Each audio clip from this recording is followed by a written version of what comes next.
Welcome to the Butterfly Effect. Today is the first rest day of the Giro 2021. First 10 days have been exciting. We're more or less halfway. I kind of like to think of it as 1/3.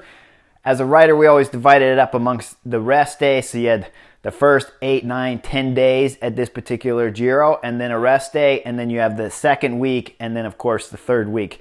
Finishing off the Giro is always the way I like to look at it, but they've stretched it to 10 days. That's a lot. Officially, we're halfway through the Giro. Now, I want to point out a couple things, and I'm going to bring my cheat sheet on for this. The top 10 on the general classification are all 10 different teams. That's what makes the Giro and the Tour of Spain so special over the Tour de France.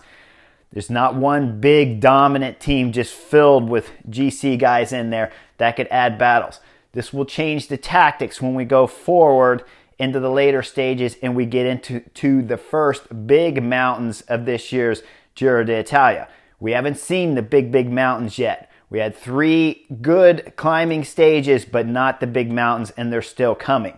Before we get to there, though, we got some excitement on tomorrow's stage because we're getting into the white sands of Italy, and these roads are slippery at the speeds that the pro riders are going into onto these climbs and descents.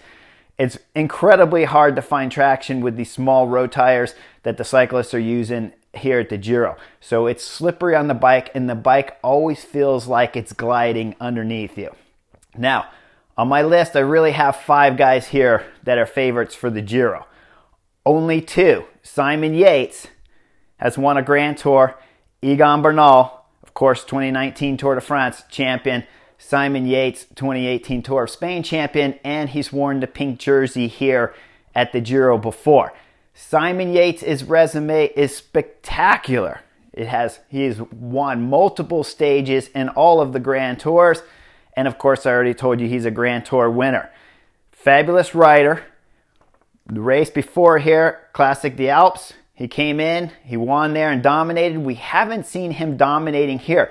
But when he's won in the past, he's come on with spectacular form and been able to dominate. He's quietly been sitting back there. And I mean, he's been hiding. You really don't see him, but he's not losing much time. He's just around 50 seconds back on the general classification, so anything's possible. But remember, Remco Evenepoel up there in second place. He is my race leader at this moment, even though does not have the pink jersey. He's got a strategy, and it's an easy one. He has to stay with Egan Bernal throughout all these stages and hang on in the mountains. Now, if he can go into the time trial, and we got a spectacular Giro, with the last day being the time trial, 30K long, and if Remco Evenepoel can get into that time trial anywhere near 1 minute, you got to believe he's a favorite to win the Giro here. He's already been second at the World Time Trial Individual Time Trial Championships, so you know he can time trial. We saw him spectacular in the top 10 at the day 1 time trial here at the Giro. So it should be an exciting race. Now, other things to point out, with the exception of the top 2 riders, Egan Bernal, Ineos, and Remco Evenepoel, the Kunik Quick-Step, every other team third on down, with the exception of FDJ because they were protecting Valter's lead there. Every other team has been sending riders up the road left and right, doing big attacks, following the breaks, trying to win stages. So how will that affect later when we get into the mountains? Those teams are divided. You take Damiano Caruso, Bahrain Victorious, they're all over the map. Damiano Caruso outside of the top 5, but clearly still in there with a chance to win this Giro when you just look at his time gap back there, still within a minute of race leader Egan Bernal. But his team has been all over the map. They came into this Giro racing for Mikel Landa, who crashed out. Then they started going for individual stages, so they've been wasting energy all over the place. One big thing I would like to point out for Ineos. That team is like the BORG. They are one collective unit when it comes to racing Grand Tours. They are 100% focused on Egan Bernal, and you know they're not going to worry about winning stages until the last time trial. I'm sure Filippo will try to win that stage, But aside from that, they're going to be the collective unit like the BORG, all dominating team that they are. They are fabulous leadership. Their directors have been fantastic with their tactics, and they will be hard to dislodge. If Egon can gain some time in these mountains, absolutely, he is my favorite without a doubt to win this year's Giro. But Remco Evenepoel, he is sitting beautiful. Everything we've seen from the kid has been fantastic in the past. We already know he can win week-long stage races. He's got 3 of them on his resume. He is absolutely beautiful in what we've seen from him in the past. The only question mark we have here with Remco is that he has never done a Grand Tour before. So, second on my list in terms of winning this particular Giro, and the kid has never raced a Grand Tour before. It's spectacular drama on what we could see from Remco Evenepoel at this year's Giro. One thing I want to point out though, Deceuninck Quick-Step, they have been behind Remco with the exception with Almeida. When we look 2 stages back, when they finished on the steep dirt climb there, Remco had problems in the tunnel, lost position. He came out of the tunnels at the back of that group. Almeida never stopped to wait for Remco. Now he was there at the front, right there, 3rd, 4th wheel back when Egan Bernal and Gianni Moscon were really putting it down on the dirt section. At that point in time, I think Almeida should have been back there with Remco and helping him, keeping him out of the wind and bringing him up to the front as fast as he possibly could. And that might have changed some of the results that we'd seen on that particular stage. Remco Evenepoel was absolutely amazing to come out of that tunnel with about 1.5K to go when they started the dirt. He's more or less at the back of that group. By the time they finish, he finishes 4th on the stage and even gaps the guys back there that he had passed. He is flying. So Egan Bernal has a lot on his plate to dislodge Remco when we get into these big mountains. That is the real thing to focus on, and whether or not if Simon Yates back there can find those legs that won him the Tour of Spain and bring that into this year's Giro and dominate on one of these mountain stages. Now, when you keep in mind, all 10 guys on the top general classification there are all riding for different teams, like I said. So, tactically, when we get into these climbs, any one of these moves could go up the road, and Egan Bernal and Ineos might just let that group go. Could be Hugh Carthy's allowed to go up the road, gain some time. Next thing you know, he's in the pink jersey. And Ineos may or may not be happy with that. It's a very big dilemma there. Now, Giulio Ciccone, the Trek Segafredo rider, to my disbelief here, he is riding fabulous and he has upped his game dramatically, and he is in a fight here to win this Giro. But Trek Segafredo, his team, have been sending riders up the road left and right, and he doesn't have many climbers on that team to give him help when we start getting on that penultimate climb.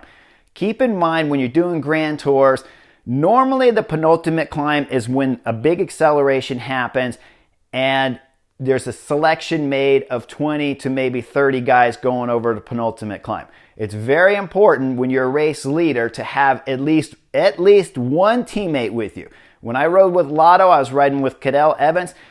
Cadel and I would go over the penultimate climb at the Tour de France, and the only guy he'd have with him is me. So if I wasn't there, he was going to be in a big trouble, because now he'd have to get his water. He'd have to keep him fight for position, versus if he had me with him, I would drop back to the car on the top of the penultimate climb with about 500 meters, 1K before the top of that climb, grab bottles, grab food. By the time we crest the top, I was already next to Cadel Evans, handing him Cokes, waters, sugar, candy bars, whatever he wanted, I had in my back pocket, and he never had to leave his position in the top 5 when we went over the climb. Not only that, when you go over the penultimate climb, if you can start eating and drinking directly at the top of that climb, that sugar and that energy is going to find its way into the muscles and the legs by the time you reach the bottom, and your body is ready to go for the start of the last climb. So Ciccone could be in trouble. He does have Vincenzo Nibali, who's riding spectacular, and so we'll see if Vincenzo Nibali becomes that all-important second lieutenant there for Ciccone on the penultimate climb of this year's Giro. Now, don't want to leave out Vlasov, because the Astana rider is riding fabulous. Here's here's the strange thing when we talk about Alexander Vlasov, though. He's not a winner. It's not like you look at his resume and it's just stacked with wins back there. But he's shown last year at the Giro he was riding okay. Then he got sick and dropped out. But at the Tour of Spain, he was really coming on strong at the end of that 3 weeks. So here we see him at the end of the first 10 stages in spectacular position, sitting third overall. He can time trial. We've already seen that. Better than Egan Bernal. But the question is whether or not if he can really get that gap and get away somewhere at the finish. Again, 10 teams on the top 10 of classification, 10 different teams. So tactically, Vlasov will be one of the last guys that Egan Bernal wants to let up the road, but he will let him go before Remco Evenepoel is allowed to slip away. Keep all those strategies in mind. In my book, right now, Egan Bernal is the favorite to win this Giro. Remco Evenepoel is in absolutely fabulous position. He just has to follow the whole time. Alexander Vlasov has to do something amazing. And Simon Yates, he's got to be explosive again. Hope you guys like the butterfly effect. Tomorrow's race is going to be spectacular. In my book, there's no way that the top 10 teams should be following attacks at the beginning of this race. It's going to be important for them to stay with their race leader in the top 10 on the general classification to keep them out of trouble and start them in a prime position when we get on the white sands. Now, I know there's always a strategy of sending a teammate up the road so that you have a guy that can come back and help you, but you got to spend a lot of energy to make that happen, and a lot of times you can't predict what rider that's going to be. So if you take a team like Trek Segafredo that's been sending guys up the road all the time, Giulio Ciccone could have a teammate up the road for him, but then you got to ask yourself, will his legs be any good when Ciccone gets up there to be able to help him anyways? I don't like that strategy. Tomorrow's race, stage 11, in my book, the best strategy, if you want your rider in the top 10, this is a stage you do not race for the individual stage. You race for your top 10 leader there, and you keep him out of trouble all day long for as long as possible. Keep him fed, keep him out of the wind, and most important, you better get him at the start, at the front of the peloton for the start of all these gravel roads, because it's going to be spectacular. Hope you guys like the rest day's butterfly effect. Tomorrow, racing is going to be on and full gas, and then we get into the big mountains of the Giro, what we've all been waiting for. Like and subscribe, and I'll see you guys very soon.